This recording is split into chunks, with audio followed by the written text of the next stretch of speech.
I survived the Alaskan wilderness. I survived the freezing cold, the isolation, and something that shouldn't exist. But my friends, they didn't.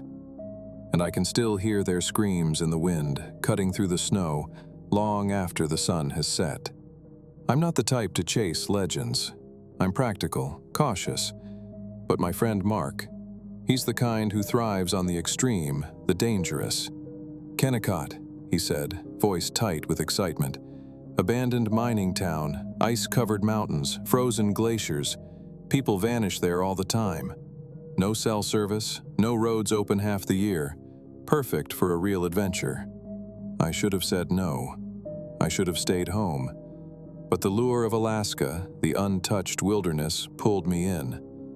I went with Mark, my cousin Lisa, and her boyfriend Ryan. 4 of us, traveling to the Wrangell-St. Elias National Park, reaching Kennecott just before the first heavy snowfall of the season. The plane landed on the icy airstrip at McCarthy. Small, rickety, surrounded by mountains and glaciers. Cold bit my face immediately. We drove, or rather struggled, over the snow-packed roads to Kennecott. The town was a skeleton of its former self. Rusted mining equipment leaned like corpses. Buildings sagged under decades of snow and rot. The air smelled of metal, ice, and decay. Mark was ecstatic. "It's like stepping back 100 years, he said. I shivered. Something about the silence, the emptiness, didn't feel right. We camped in one of the old boarding houses. It was cold beyond reason, even with our sleeping bags. Wind howled through broken windows. I couldn't sleep. The walls creaked. Somewhere in the distance, metal groaned, like old mining carts moving on rusted tracks. And then I heard it. A soft voice, barely audible, whispers, "Get out, leave, or stay forever." I told myself it was the wind, but my gut told me it wasn't. The next day, Mark convinced us to explore the actual mines.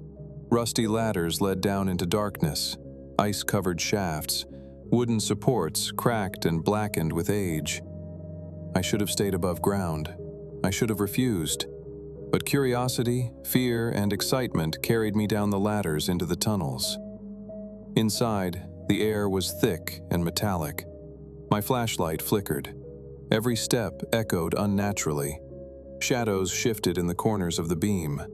Then I saw the first name carved into the wall. H. Williams, 1919.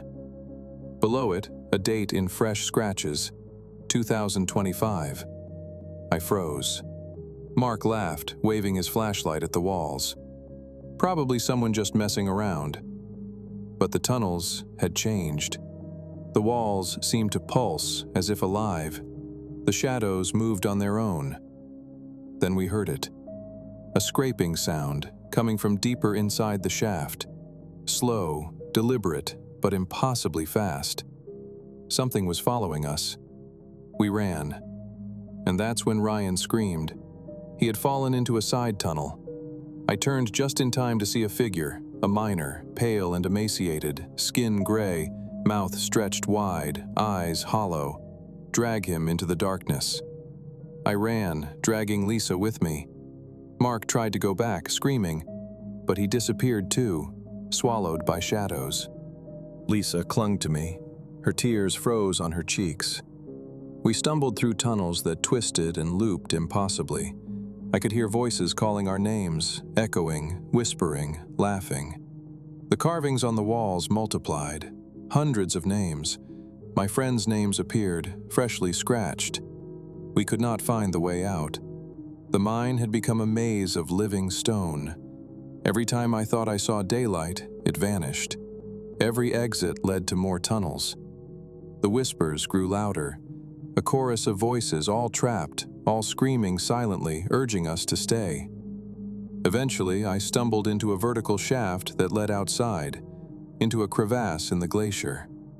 The blinding white snow reflected the sun. Relief flooded me, until I heard Lisa's scream. I turned. Shadows moved across the ice.